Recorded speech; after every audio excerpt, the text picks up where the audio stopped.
మొన్న మల్యాలలో నక్కలవాగు విషయంలో మా మల్యాల గ్రామస్తులే ప్రజలందరూ కలిసి బీఆర్ఎస్ పార్టీ నాయకులైన వంగల తిరుపతి రెడ్డి అన్న గారికి అన్నా మీరు రావాలి, తప్పకుండా ఇక్కడ సమస్య పైన మాట్లాడాలి, ఇది మీరు ఎప్పుడైతే శాంక్షన్ అయినదో దాని పనులు చేయడం లేదు, ఎవరు పట్టించుకోవడం లేదనే విషయం మీద రమ్మని బతిమిలాడితే పిలిస్తే రావడం జరిగింది.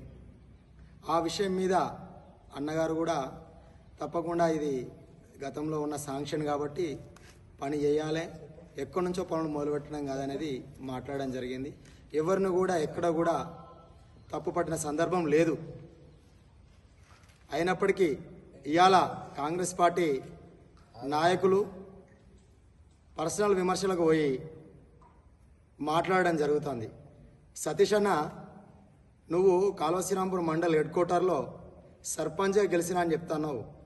నువ్వు సర్పంచ్గా గెలిచి ఏం చేసినావో అభివృద్ధి, నువ్వు ఎన్ని పనులు తీసుకొచ్చినావో, ఎక్కడ చెప్పు దెబ్బల పాలైనవో, ఎక్కడ ఏం జరిగిందో మా దగ్గర ఆధారాలతో సహా ఉన్నాయి.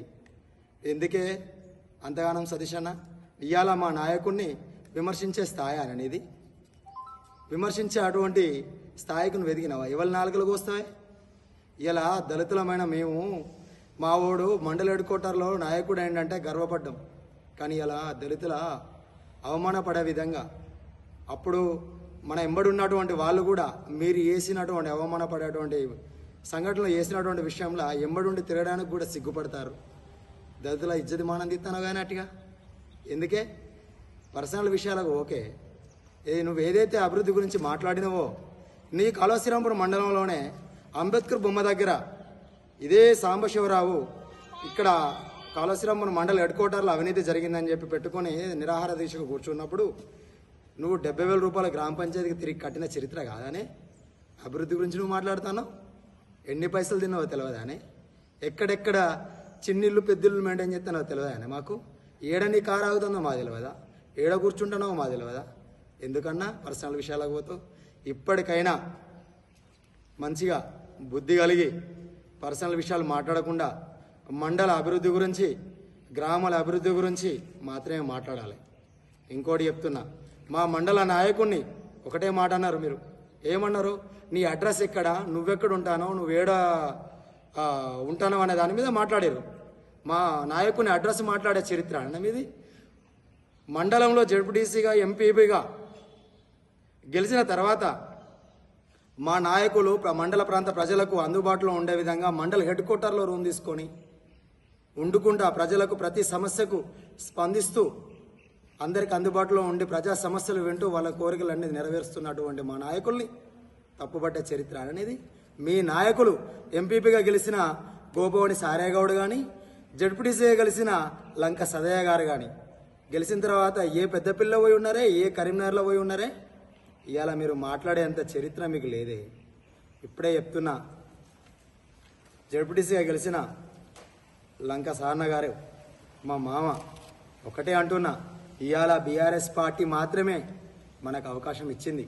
ఆనాడు జడ్పీటీసీగా అవకాశం వచ్చినప్పుడు ఇదే మిత్రులం అందరం కలిసి ఎస్సీ రిజర్వేషన్ వచ్చినప్పుడు లంక సారణ అయితేనే బాగుంటుందని అందరం కలిసి కట్టే గెలిపించినటువంటి చరిత్ర.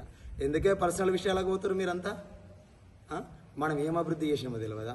బయట చెప్పుకుంటే మనం ఏం చేసింది లేదు, మనం చెప్పింది లేదు, 10 రూపాయలు తీసుకొచ్చి చేసింది లేదు. బీఆర్ఎస్ పార్టీ హయాంలోనే గెలిచినావు, బీఆర్ఎస్ పార్టీ ఫండ్ ఇస్తేనే పనులు చేసినావు. నువ్వు ఇలా బీఆర్ఎస్ పార్టీని విమర్శించే అటువంటి లెక్కలకు వచ్చిరానే?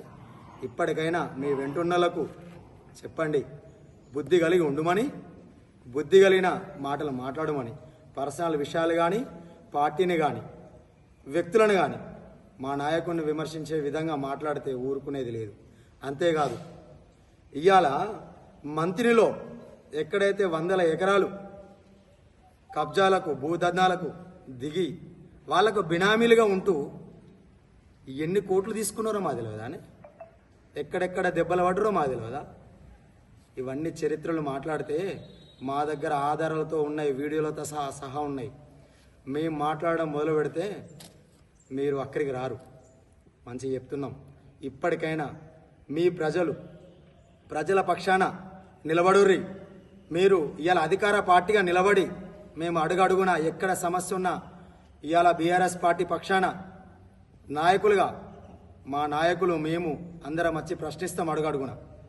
అంతేగాని నువ్వు ఇక్కడికి ఎందుకు వస్తావు, నువ్వు అక్కడికి ఎందుకు వస్తావు, నువ్వు వీడికి వస్తావా అని పర్సనల్గా వేళ్ళు పెట్టి చూపెట్టుడు, బెదిరించుడు, ఇలాంటి రాజకీయాలు వద్దు, మానుకోండి. మీరు ఎంతో సంస్కారవంతులని మాట్లాడతారు కదా, సంస్కారహీనుడు లెక్క చేయకండి. అభివృద్ధి మీదనే పని చేయర్రి. ఇవాళ మీరు ప్రతిపక్షంలో ఉన్నట్టు మాట్లాడతారు ఎందుకు? ఇవాళ మేము అధికారంలో ఉన్నట్టు అవుతుంది, మీరు అధికారంలో లేనటువంటి ప్రతిపక్షంలో ఉన్నట్టుగా మాట్లాడుతారు. ఇది చాలా తప్పు. అలాంటి చర్యలు ఓకూరి.